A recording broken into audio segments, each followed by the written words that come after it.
right now on 5 on Your Side at 10. I was in shock. I'm still in shock. Like, this is insane. We begin tonight with breaking news out of Philadelphia. A medical transport jet headed for Missouri has crashed, unleashing a fireball in a neighborhood. Thanks so much for joining us. I'm Kelly Jackson. Tonight, the FAA and the National Transportation Safety Board are investigating the crash. They say 6 people were on board the air ambulance headed to Springfield, Missouri. One of them, a little girl who just completed life-saving medical treatment. We know the Learjet departed from Northwest Philadelphia Airport earlier tonight. It crashed less than a minute later, not far from an outdoor shopping mall. Multiple homes and cars caught fire, and all roads around the area have been blocked off. Eyewitnesses say the explosion shook nearby buildings. All I could see is a big ball of flames in the sky. Literally, you heard a loud, loud bang. It shook the entire building. The whole building shook. Our house is shook. And we ran out back because we heard a loud bang too, and the whole yard was full of smoke. I thought it was like something for the plane landing, but then I just got home and I saw it and I was like, dang, I just witnessed it. It was pretty scary. The plane was heading to the Springfield Branson National Airport. Those on board included 2 pilots, a doctor and paramedic, the patient and her escort. Officials say the little girl came to the U.S. for medical treatment and was on her way home to Mexico. No word if there are any survivors. A federal investigation is underway. President Trump went to social media a little over an hour ago to comment on the crash, saying, quote, "So sad to see the plane go down in Philadelphia. More innocent souls lost. Our people are totally engaged." And you can get updates on this story when we're not on the air on KSDK.com or by downloading the 5+ app. Now to the latest on the deadly plane crash in Washington, D.C. Federal investigators have recovered all 3 black boxes from the mid-air collision of an American Airlines jet and a U.S. Army Black Hawk helicopter. Crews have recovered 41 bodies. The jet was carrying 64 people. 3 service members were on board the helicopter. The National Transportation Safety Board and first responders continue to look for evidence. Flight data appears to show the helicopter was flying above the maximum altitude. The crash is now the deadliest aviation disaster since 2001. It's painful to lose a loved one, but it's a different level of pain to lose a loved one in such a tragic incident. A St. Louis man living in Washington, D.C. witnessed the collision right after impact. DeAndre Gates says it looked like a meteor shower. That explosion was caught on EarthCam. He says flames fell into the Potomac River, and it's a moment he says he'll never forget. What could be falling from the sky?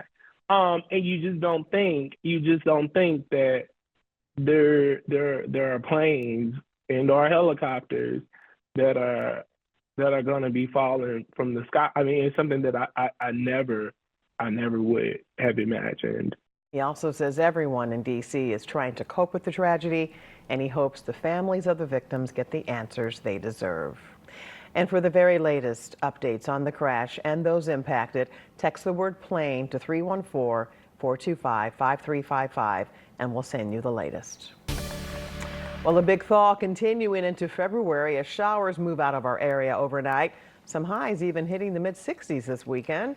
Chief Meteorologist Scott Connell has more on our winter warm-up. Scott? Yes, it's nice to thaw out for a few days, right? After this long month of January coming to an end tonight, radar is pretty clean right now. No radar echoes out there. We're looking out into St. Charles. The back edge of the cloud cover is now coming into the metro area, so can't really see it on this because, you know, it's nighttime. But I can tell you, it's getting close. The problem is we have all this low-level moisture around, so even though the back edge of those low clouds slides in, even if it passes through and we clear out for an hour or 2, we're going to see the temperatures drop and the ground is very moist. So we will see areas of low clouds and fog then develop. But the overall weather impacts, we're not looking at a thick fog like we saw last night for part of the night. And that lifted by early this morning for most of us. But temperatures are going to be well above average this weekend. Try to spend some time outside. Likely more clouds than sunshine over the weekend, but still well above average. The potholes continue to grow since we had the rain. And of course, the ground is sopping wet as we have thawed. All of that moisture in there from the early in the month storm plus added a little more. So muddy paws for the puppies. We'll see you in a few minutes. We'll talk more about your weekend forecast and look ahead to some impacts potentially for next week.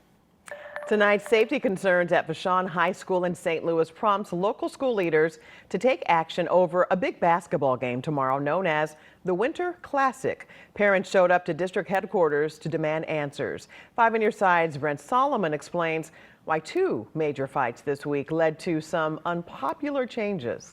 When you're a high school athlete, showing your skills on the court is what makes it all worth it. We work extremely hard to be able to showcase what we do.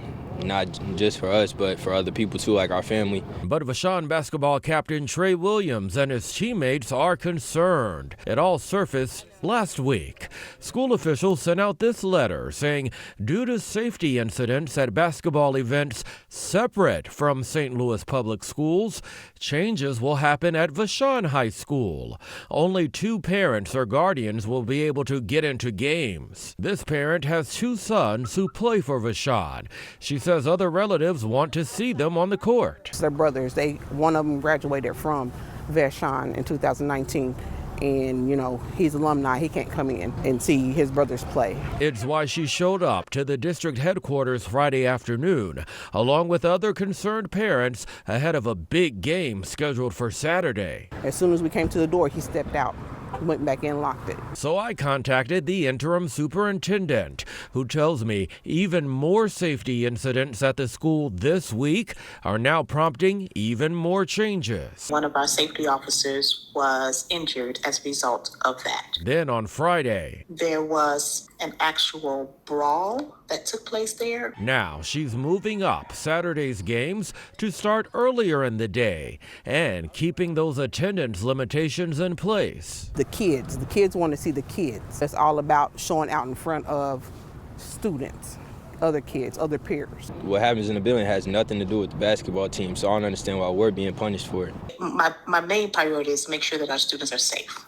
Our students, our staff are safe. Brent Solomon, 5 on your side.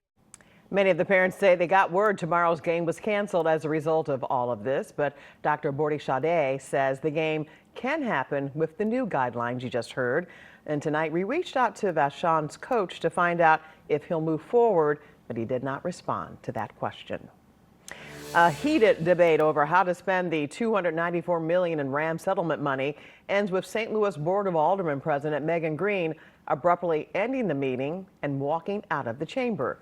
Corporate and civic leaders at Greater St. Louis Inc. initially offered to spend $200 million in private funds on top of $100 million in RAM's money. Green said no to the deal. Then there was a compromise deal which lowered the downtown RAM's money to $74 million and another $74 million in private funds from corporate investigators. Again, Green said no deal, even though it had majority votes and backing from the mayor.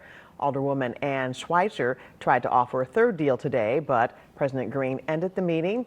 The board is scheduled to meet again on Tuesday.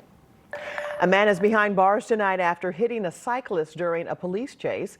Police say they saw a car driving erratically on Broadway at around 4 today. When officers tried to stop the car, it led to a chase. Police say the driver hit a cyclist and sideswiped a car.